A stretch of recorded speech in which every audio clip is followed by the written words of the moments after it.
ಚಿತ್ರದುರ್ಗದ ರೇಣುಕಾಸ್ವಾಮಿ ಹತ್ಯೆ ಪ್ರಕರಣಕ್ಕೆ ಸಂಬಂಧಿಸಿದಂತೆ ನಟ ದರ್ಶನ್ ಸೇರಿದಂತೆ ಇತರೆ ಆರೋಪಿಗಳ ವಿರುದ್ಧ ತನಿಖಾಧಿಕಾರಿಗಳು ನ್ಯಾಯಾಲಯಕ್ಕೆ ಹೆಚ್ಚುವರಿ ದೋಷಾರೋಪ ಪಟ್ಟಿಯನ್ನು ಸಲ್ಲಿಸಿದ್ದಾರೆ. ನಿನ್ನೆ ಆರೋಪಿ ನಟ ದರ್ಶನ್, ಪವಿತ್ರ ಗೌಡ ಸೇರಿದಂತೆ 16 ಮಂದಿ ಆರೋಪಿಗಳು ನಿನ್ನೆ CCH 57ನೇ ನ್ಯಾಯಾಲಯದ ಮುಂದೆ ಖುದ್ದು ಹಾಜರಾಗಿದ್ದರು. ಹಾಜರಾತಿ ದಾಖಲಿಸಿಕೊಂಡು ನ್ಯಾಯಾಲಯಕ್ಕೆ ಜುಲೈ 10ಕ್ಕೆ ವಿಚಾರಣೆ ಮುಂದೂಡಿತು. ಆದರೆ ಇದೀಗ ನಟ ದರ್ಶನ್ ಜಾಮೀನು ಅರ್ಜಿ ರದ್ದು ಪ್ರಕರಣಕ್ಕೆ ಸಂಬಂಧಿಸಿದಂತೆ ಸುಪ್ರೀಂ ಕೋರ್ಟ್ನಲ್ಲಿ ಇಂದು ಅರ್ಜಿ ಮುಂದೂಡಿಕೆ ಮಾಡಲಾಗಿದೆ. ಮೇ 26ರಿಂದ ಸುಪ್ರೀಂ ಕೋರ್ಟ್ ಬೇಸಿಗೆ ರಜೆ ಶುರುವಾಗಲಿದೆ. ಸೊ ಈ ಹಿಂದೆ 262 ಸಾಕ್ಷಿಗಳಿಂದ ಪಟ್ಟಿಗೆ ಈಗ 10 ಹೆಚ್ಚುವರಿ ಸಾಕ್ಷಿದಾರ ಹೇಳಿಕೆಗಳನ್ನು ಸೇರಿಸಲಾಗಿದೆ. ಪವಿತ್ರ ಗೌಡ ತಮ್ಮ ಪರ ವಕೀಲರ ಜೊತೆ ನ್ಯಾಯಾಲಯಕ್ಕೆ ಹಾಜರಾಗ್ತಾರೆ. ನ್ಯಾಯಾಲಯದ ಕಲಾಪ ಮುಗಿದ ಬಳಿಕ ಲಿಫ್ಟ್ ನಲ್ಲಿ ಇಬ್ಬರು ಒಟ್ಟಿಗೆ ಜೊತೆಯಾಗಿ ಬಂದರು ಅನ್ನುವಂಥ ಮಾತುಗಳು ಕೇಳಿ ಬರ್ತಾ ಇದ್ದಾವೆ. ಈ ವೇಳೆ ಮುಖಾಮುಖಿಯಾಗಿದ್ದು ಸಣ್ಣ ನಗುವಿನಲ್ಲೇ ಒಂದಿಷ್ಟು ಉಭಯ ಕುಶಲೋಪರಿಗಳನ್ನ ನಡೆಸಿದ್ದಾರೆ ಅನ್ನುವಂಥ ಮಾತುಗಳು. ಅಷ್ಟೇ ಅಲ್ಲದೆ ಪವಿತ್ರ ಗೌಡ ಹಠ ಮಾಡಿ ದೂರವಾಣಿ ಸಂಖ್ಯೆಯನ್ನು ನೀಡುವಂತೆ ಕೇಳಿದ್ರು ಅನ್ನುವಂಥದ್ದು ಕೇಳಿ ಬರ್ತಾ ಇದೆ. ದರ್ಶನ್ ಅವರು ಪವಿತ್ರ ಮೊಬೈಲ್ ಪಡೆದು ನಂಬರ್ ನಮೂದಿಸಿ ಕೊಟ್ಟರು ಅನ್ನುವಂಥ ಮಾತುಗಳು. ಸೊ ನಿಜವಾಗ್ಲೂ ಇದು ಕೊಟ್ಟಿದ್ದಾರೋ ಬಿಟ್ಟಿದ್ದಾರೋ ಗೊತ್ತಿಲ್ಲ, ಯಾಕಂದ್ರೆ ಸ್ಪಷ್ಟವಾಗಿ ಇಲ್ಲ.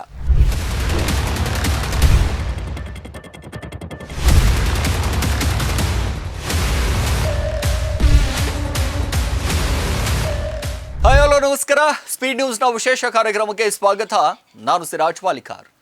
ಚಿತ್ರದುರ್ಗದ ರೇಣುಕಾಸ್ವಾಮಿ ಹತ್ಯೆ ಪ್ರಕರಣಕ್ಕೆ ಸಂಬಂಧಿಸಿದಂತೆ ನಟ ದರ್ಶನ್ ಸೇರಿದಂತೆ ಇತರೆ ಆರೋಪಿಗಳ ವಿರುದ್ಧ ತನಿಖಾಧಿಕಾರಿಗಳು ನ್ಯಾಯಾಲಯಕ್ಕೆ ಹೆಚ್ಚುವರಿ ದೋಷಾರೋಪ ಪಟ್ಟಿಯನ್ನು ಸಲ್ಲಿಸಿದ್ದಾರೆ. ಹೀಗಾಗಿ ನಿನ್ನೆ ಆರೋಪಿ ನಟ ದರ್ಶನ್, ಪವಿತ್ರ ಗೌಡ ಸೇರಿದಂತೆ 16 ಮಂದಿ ಆರೋಪಿಗಳು ನಿನ್ನೆ CCH 57ನೇ ನ್ಯಾಯಾಲಯದ ಮುಂದೆ ಖುದ್ದು ಹಾಜರಾಗಿದ್ದರು.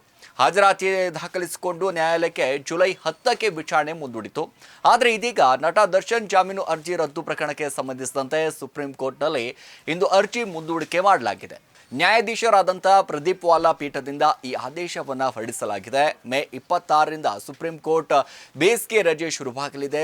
ಹಾಗಾಗಿ ಜುಲೈ 13ರ ತನಕ ಸುಪ್ರೀಂ ಕೋರ್ಟ್ಗೆ ರಜೆ ಇರಲಿದೆ. ಸೊ ಈ ಹಿಂದೆ 262 ಸಾಕ್ಷಿಗಳಿಂದ ಪಟ್ಟಿಗೆ ಈಗ 10 ಹೆಚ್ಚುವರಿ ಸಾಕ್ಷಿದಾರ ಹೇಳಿಕೆಗಳನ್ನು ಸೇರಿಸಲಾಗಿದೆ. ಆರೋಪಿಗಳಾದಂಥ ದರ್ಶನ್ ಮತ್ತು ಪವಿತ್ರ ಗೌಡ ನ್ಯಾಯಾಲಯಕ್ಕೆ ಹಾಜರಾಗಿದ್ದರು. ನ್ಯಾಯಾಲಯವು ಕೂಡ ವಿಚಾರಣೆಯನ್ನ ಜುಲೈ 13ರ ತನಕ ಸುಪ್ರೀಂ ಕೋರ್ಟ್ಗೆ ಒಂದಿಷ್ಟು ರಜೆ ಇರೋದ್ರಿಂದಾಗಿ ವಿಚಾರಣೆ ದಿನಾಂಕವನ್ನ ಮುಂದಿನ ದಿನಗಳಲ್ಲಿ ಒಂದಿಷ್ಟು ಪ್ರಕಟ ಮಾಡಲಿದೆ ಅಂತ ಹೇಳಲಾಗ್ತಾ ಇದೆ. ಇನ್ನು ಚಿತ್ರದುರ್ಗದ ರೇಣುಕಾಸ್ವಾಮಿ ಕೊಲೆ ಪ್ರಕರಣಕ್ಕೆ ಸಂಬಂಧಿಸಿದಂತೆ ನಟ ದರ್ಶನ್ ಸೇರಿದಂತೆ ಇತರೆ ಆರೋಪಿಗಳ ವಿರುದ್ಧ ತನಿಖಾಧಿಕಾರಿಗಳು ನ್ಯಾಯಾಲಯಕ್ಕೆ ಹೆಚ್ಚುವರಿ ದೋಷಾರೋಪ ಪಟ್ಟಿಯನ್ನು ಸಲ್ಲಿಸಿದ್ದಾರೆ. ಸಹಜವಾಗಿ ನಾವು ನೋಡ್ತಾ ಹೋದ್ರೆ 262 ಸಾಕ್ಷಿಗಳಿದ್ದಂಥ ಪಟ್ಟಿಗೆ ಈಗ 10 ಹೆಚ್ಚುವರಿ ಸಾಕ್ಷಿದಾರರನ್ನ ಹೇಳಿಕೆಗಳನ್ನ ಸೇರಿಸಲಾಗಿದೆ. ಆರೋಪಿಗಳಾದಂಥ ದರ್ಶನ್ ಮತ್ತು ಪವಿತ್ರ ಗೌಡ ನ್ಯಾಯಾಲಯಕ್ಕೆ ಹಾಜರಾಗಿದ್ರು. ನ್ಯಾಯಾಲಯವು ಕೂಡ ವಿಚಾರಣೆಯನ್ನ ಜುಲೈ 10ಕ್ಕೆ ಮುಂದೂಡಿದೆ. ಇನ್ನು ಚಿತ್ರದುರ್ಗದ ರೇಣುಕಾಸ್ವಾಮಿ ಹತ್ಯೆ ಪ್ರಕರಣಕ್ಕೆ ಸಂಬಂಧಪಟ್ಟ ಹಾಗೆ ನಾವು ನೋಡ್ತಾ ಹೋದಂಥ ಸಂದರ್ಭದಲ್ಲಿ ದರ್ಶನ್ ಸೇರಿದಂಥ ಆರೋಪಿಗಳ ವಿರುದ್ಧ ಈ ದೋಷಾರೋಪ ಪಟ್ಟಿಯನ್ನು ಸಲ್ಲಿಸಿದ್ದಾರೆ. ಹಾಗಾದರೆ ಒಂದಿಷ್ಟು ದೋಷಾರೋಪ ಪಟ್ಟಿ ಅಂತಂದರೆ ಏನು ಅನ್ನುವಂಥದ್ದು, ಆದರೆ ತನಿಖಾಧಿಕಾರಿಗಳು ಸಲ್ಲಿಸಿರುವಂಥ ದೋಷಾರೋಪ ಪಟ್ಟಿ ಯಾವ ರೀತಿ ಇರುತ್ತೆ? ಇನ್ನು ಪ್ರಕರಣಕ್ಕೆ ಸಂಬಂಧಪಟ್ಟಂತೆ ಮೊದಲು ದೋಷಾರೋಪ ಪಟ್ಟಿಯಲ್ಲಿ 262 ಸಾಕ್ಷಿಗಳು ಇತ್ತು. ಈಗ ಹೆಚ್ಚಿಗೆ ಸೇರಿಸಲಾಗಿರುವಂಥದ್ದು 10 ಮಂದಿ ಹೆಚ್ಚುವರಿಯಾಗಿ ಸಾಕ್ಷಿಗಳನ್ನು ಸೇರಿಸಲಾಗಿದೆ.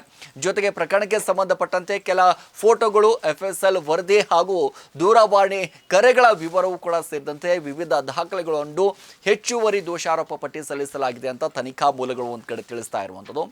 ನಟ ದರ್ಶನ್ ಕೋರ್ಟ್ಗೆ ಹಾಜರು ನಡುವೆ ಒಂದಿಷ್ಟು ಆರೋಪಿ ಏನಾಗಿದ್ರು, ನಟ ದರ್ಶನ್, ಪವಿತ್ರ ಗೌಡ ಸೇರಿದಂತೆ 16 ಮಂದಿ ಏನು ನಿನ್ನೆ ಕೋರ್ಟ್ಗೆ ಹಾಜರಾದಂಥ ಸಂದರ್ಭದಲ್ಲಿ ಆರೋಪಿ ಪವನ್ ಗೈರಾಗಿದ್ದರು. ಹಾಜರಾತಿ ದಾಖಲಿಸಿಕೊಂಡ ನ್ಯಾಯಾಲಯ ಜುಲೈ 10ಕ್ಕೆ ವಿಚಾರಣೆಯನ್ನು ಮುಂದೂಡಿದೆ.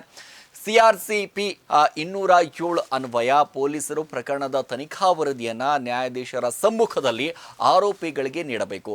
ಆದರೆ ಈ ಪ್ರಕರಣದಲ್ಲಿ ಹೆಚ್ಚುವರಿ ದೋಷಾರೋಪ ಪಟ್ಟಿ ನೀಡಿಲ್ಲ ಎಂದು ವಿವರಿಸಿದ್ದಾರೆ. ಇನ್ನು ಬಳಿಕ ನ್ಯಾಯಾಲಯದ ಸೂಚನೆ ಮೇರೆಗೆ ಆರೋಪಿಗಳ ಪರ ವಕೀಲರಿಗೆ ಹೆಚ್ಚುವರಿ ದೋಷಾರೋಪ ಪಟ್ಟಿಯನ್ನು ಪೊಲೀಸರು ನೀಡಿದರು. ಆರೋಪಿ ನಟಿ ಪವಿತ್ರ ಗೌಡ ಕೆಲಸದ ಸಲುವಾಗಿ ಹೊರರಾಜ್ಯಕ್ಕೆ ತೆರಳಲು ಕೋರಿದಂಥ ಅನುಮತಿ ಅರ್ಜಿಯನ್ನು ನ್ಯಾಯಾಲಯ ಪುರಸ್ಕರಿಸಿದ್ದು 15 ದಿನ ಹೊರರಾಜ್ಯಕ್ಕೆ ಹೋಗಲು ಅನುಮತಿಸಿತ್ತು. ಅಷ್ಟೇ ಅಲ್ಲದೆ ಪ್ರಕರಣದ 11ನೇ ಆರೋಪಿ ನಾಗರಾಜು ಬೇರೊಂದು ಪ್ರಕರಣದ ವಿಚಾರಣೆಯ ಸಲುವಾಗಿ ಹೊಸಪೇಟೆಗೆ ತೆರಳಲು ಅವಕಾಶ ನೀಡಿತು. ದರ್ಶನ್, ಪವಿತ್ರ ನಿನ್ನೆ ಒಂದಿಷ್ಟು ಮುಖಾಮುಖಿ ಆಗಿದ್ದಾರೆ. ಹಲವು ತಿಂಗಳ ಬಳಿಕ ನಟ ದರ್ಶನ್ ಹಾಗೂ ಪವಿತ್ರ ಗೌಡ ಒಂದಿಷ್ಟು ಮುಖಾಮುಖಿ ಆದರೂ ನ್ಯಾಯಾಲಯದಲ್ಲಿ.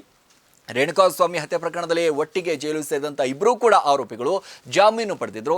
ನಟ ಧನ್ವೀರ್ ಹಾಗೂ ಅಂಗರಕ್ಷಕರ ಜೊತೆ ನಟ ದರ್ಶನ್ ನ್ಯಾಯಾಲಯಕ್ಕೆ ಆಗಮಿಸ್ತಾರೆ. ಪವಿತ್ರ ಗೌಡ ತಮ್ಮ ಪರ ವಕೀಲರ ಜೊತೆ ನ್ಯಾಯಾಲಯಕ್ಕೆ ಹಾಜರಾಗ್ತಾರೆ. ನ್ಯಾಯಾಲಯದ ಕಲಾಪ ಮುಗಿದ ಬಳಿಕ ಲಿಫ್ಟ್ನಲ್ಲಿ ಇಬ್ಬರು ಒಟ್ಟಿಗೆ ಜೊತೆಯಾಗಿ ಬಂದರು ಅನ್ನುವಂಥ ಮಾತುಗಳು ಕೇಳಿ ಬರ್ತಾ ಇದ್ದಾವೆ.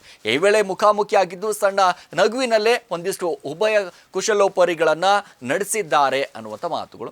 ಅಷ್ಟೇ ಅಲ್ಲದೆ ಪವಿತ್ರ ಗೌಡ ಹಠ ಮಾಡಿ ದೂರವಾಣಿ ಸಂಖ್ಯೆಯನ್ನು ನೀಡುವಂತೆ ಕೇಳಿದ್ರು ಅನ್ನುವಂಥದ್ದು ಕೇಳಿ ಬರ್ತಾ ಇದೆ. ದರ್ಶನ್ ಅವರು ಪವಿತ್ರ ಮೊಬೈಲ್ ಪಡೆದು ನಂಬರ್ ನಮೂದಿಸಿ ಕೊಟ್ಟರು ಅನ್ನುವಂಥ ಮಾತುಗಳು. ಸೊ ನಿಜವಾಗ್ಲೂ ಇದು ಕೊಟ್ಟಿದ್ದಾರೋ ಬಿಟ್ಟಿದ್ದಾರೋ ಗೊತ್ತಿಲ್ಲ, ಯಾಕಂದ್ರೆ ಸ್ಪಷ್ಟವಾಗಿ ಇಲ್ಲ. ಇನ್ನು ಈ ಕೇಸ್ ಹಿನ್ನೆಲೆ ಏನು ಅಂತ ನಾವು ನೋಡ್ತಾ ಹೋದಂಥ ಸಂದರ್ಭದಲ್ಲಿ 2024 ಜೂನ್ 8ರಂದು ಚಿತ್ರದುರ್ಗದ ರೇಣುಕಾಸ್ವಾಮಿಯನ್ನು ಅಪಹರಿಸಿ ಪಟ್ಟಣಗೆರೆ ಶೆಡ್ನಲ್ಲಿ ಕೊಲೆಗೈದು ಆರೋಪ ಪ್ರಕರಣದಲ್ಲಿ ನಟ ದರ್ಶನ್ ಪವಿತ್ರ ಗೌಡ ಸೇರಿ ಒಟ್ಟು 17 ಮಂದಿ ಆರೋಪಿಗಳನ್ನು ಕಾಮಾಕ್ಷಿಪಾಳ್ಯ ಠಾಣೆ ಪೊಲೀಸರು ಬಂಧಿಸ್ತಾರೆ. ಸುಮಾರು 6 ತಿಂಗಳ ಕಾಲ ಜೈಲು ವಾಸದ ಬಳಿಕ ದರ್ಶನ್ ಸ್ನೇಹಿತರು ಆರೋಪಿಗಳಿಗೆ ಹೈಕೋರ್ಟ್ ಒಂದಿಷ್ಟು ಜಾಮೀನನ್ನು ಮಂಜೂರು ಮಾಡುತ್ತೆ. ಸೊ ಒಟ್ಟಾರೆಯಾಗಿ ನಾವು ನೋಡ್ತಾ ಹೋದರೆ ರೇಣುಕಾಸ್ವಾಮಿ ಕೊಲೆ ಪ್ರಕರಣಕ್ಕೆ ಸಂಬಂಧಪಟ್ಟಂತೆ ಈಗ ನಟ ದರ್ಶನ್ ಸೇರಿದಂತೆ ಇತರೆ ಆರೋಪಿಗಳ ವಿರುದ್ಧ ಒಂದಿಷ್ಟು ತನಿಖಾಧಿಕಾರಿಗಳು ನ್ಯಾಯಾಲಯಕ್ಕೆ ಹೆಚ್ಚುವರಿಯಾಗಿ ಒಂದಿಷ್ಟು ದೋಷಾರೋಪ ಪಟ್ಟಿಯನ್ನು ಸಲ್ಲಿಸಿದ್ದಾರೆ. ಸೊ ಏನಾಗುತ್ತೆ ಏನು ಕತೆ ಅನ್ನೋದ್ರ ಬಗ್ಗೆ ಕೂಡ ಮುಂದೆ ಕಾದು ನೋಡಬೇಕಾಗಿರುವಂಥದ್ದು. ಇದಾಗಿದ್ದು ಇವತ್ತಿನ ವಿಶೇಷ. ನಿರಂತರ ಸುದ್ದಿಗೆ ನೋಡ್ತಾರೆ SP ನ್ಯೂಸ್ ಕನ್ನಡ. ಸುದ್ದಿ ನಿಮ್ಮದು, ವೇಗ ನಮ್ಮದು. ಹೆಚ್ಚಿನ ಸುದ್ದಿಗಳಿಗಾಗಿ ನಮ್ಮ ಚಾನೆಲ್ನ ಸಬ್ಸ್ಕ್ರೈಬ್ ಮಾಡಿ.